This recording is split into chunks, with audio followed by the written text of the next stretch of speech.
Баршаңызға қайырлы күн, көрермендер, каналыма қош келдіңіздер. Бүгін сіздермен бірге қайнатылмайтын және банкаға құюды қажет етпейтін өте дәмді огонек дайындайтын боламыз. Кейбір өңірлерде кобра, чертополох немесе приправа деп те атайды. Қалай айталса өте дәмді болып шығады. Әсіресе ер азаматтарға қатты ұнайды. Сондықтан менімен бірге дайындап көріңіздер. Бізге қажетті заттар 6,5 кг қызанақ және де болгар бұрышы, мейлінше қызыл түрін алыңыздар. Укроп, чеснок, ас тұзы, аспирин таблеткасы қажет болады. Осылай барлығын жуып тазалап дайындап аламыз. Огонекті дайындау үшін бізге қызанақ керек болады. Бұл жерде 6,5 кг қызанақтың барынша етті, толықтай піскені жақсы. Қазір барлығын ет тартқыштан өткізетін боламыз. Ол үшін біз ет тартқыштан өтетіндей 4 бөлікке бөліп турап аламыз. Бастысы қызанақтың еттілеу түрін алыңыздар.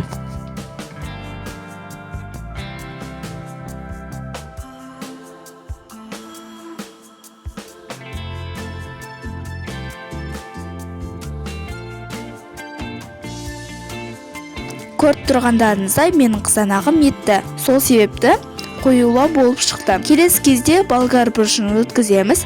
Қызыл түрі тәттілеу болып келеді. Менде кішкене көк аралас болып қалды. Менде 1,5 кг болгар бұрышын қостым. Болгар бұрышында дәл осылай дәнінен тазалап кесіп аламыз. Енді барлығын ет тартқыштан өткізіп аламыз. Ет тартқыш болмаса блендерден өткізіп алуға болады. Келесі кезекте 400 г сарымсақты өткіземіз. Укропты да тураймыз, ащы бұрышты да өткіземіз. Бәрі дайын. Енді қызанақтың үстіне болгар бұрышын қосамыз, одан кейін чеснокты да қосамыз, укропты да қосамыз. Кинзаны қосуға болады. Мен укроп қостым. Ұнатпасаңыз, мүлдем ас көпті қоспауға да болады. Дәміне қарай 2,5 ас қасық тұз қостым. Сіздер де дәміне қарай көріңіздер. Аздау болса, тағы бір ас қасық қосып жіберіңіздер. Барлығын біркелкі болғанша араластырамыз. Тағы да айтатын нәрсе, егер ащы ұнатпасаңыз, ащы қызыл бұрыштан дәміне қарай 2-3 данасын қосуға болады. Мен кішкене бөлігін бөлек алып, соған қосатын боламын. Өйткені үйде ащыны көп желінбей қалады, сондықтан ащысын бөлек аздау мөлшерде жасап қоямын. Одан кейін бізде міндетті түрде бізге аспирин таблеткасы керек. Аспирин ол огонектің атылып кетпеу үшін, ашып кетпей жақсы сақталуына көмектеседі. Ұнтақтап 10 таблеткасын қосамыз. Ұнтақтаса жақсы еритін болады. Барлығын жақсылап тұрып араластырамыз.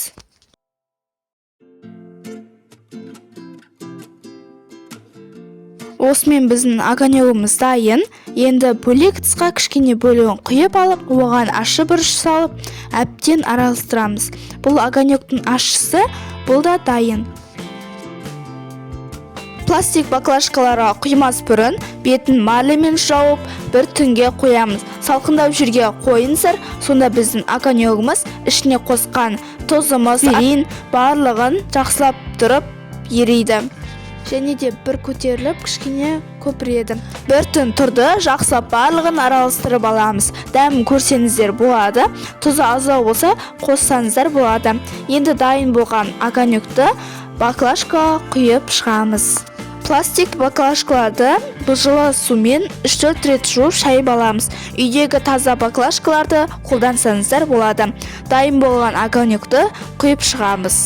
Құятын кезде осындай воронка қажет болады. Воронканың көмегімен құйып шығамыз. Егер өтпей жатқан болса, воронканы сілкіп жіберіңіздер, жақсы өтеді. Осылайша барлығын құйып шығамыз. Менде жалпы 8 литрден аса огонек шықты. Енді бұны біз тоңазытқышқа немесе банка сақтайтын бөлмеге сақтасаңыздар болады. Қатты ыстық жерде сақтамағандарыңыз дұрыс. Осылайша ұзақ уақыт сақтауға болады. Атылмайды, ашымайды, сондықтан жасап көріңіздер. Қайнатылмаса да өте дәмді әрі ерекше болып шығады. Қою тағамдармен, палаумен жегенге өте керемет үйлеседі. Сондай-ақ томат пастасын орнына пайдалансаңыздар болады.